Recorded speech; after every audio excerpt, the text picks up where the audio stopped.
Hi guys, how are you?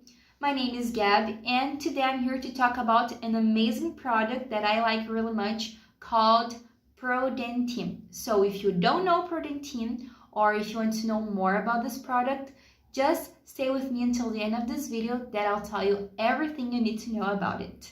Now, the first important tip that I have for you is about where you can buy ProDentim. So ProDentim today is only found on the official website, okay? So I'll let the link for the official website down there in the description of this video. You won't find the real ProDentim anywhere else, okay? Only on the official website. So what is ProDentim and what is it good for? Before I tell you that, did you know that to have healthy teeth and gums, we need to have a great population of good bacteria in our mouth?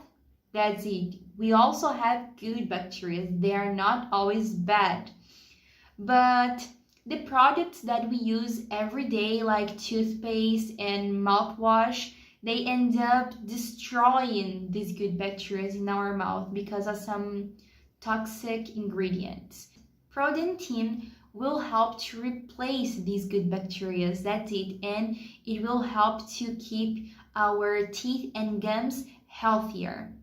I recommend you to go to the official website to buy 6 bottles of ProDentim because buying 6 bottles you will get 2 free bonus, okay? So don't miss this opportunity and take a look. But what if it doesn't work for me? You don't have to worry about it, okay? Because if you take ProDentim during 60 days and you see that it's not working for you, it's not for you, don't worry because you just have to go to the official website and you will get your money back. They will give your money back if you're not liking it or if it's not working for you. Okay, so if you want to know more about this product and if you want to buy it, I recommend you to check the website down there in the description of this video. But remember, you only can buy the real ProDentim on the official website. So that's it for today and see you around, guys.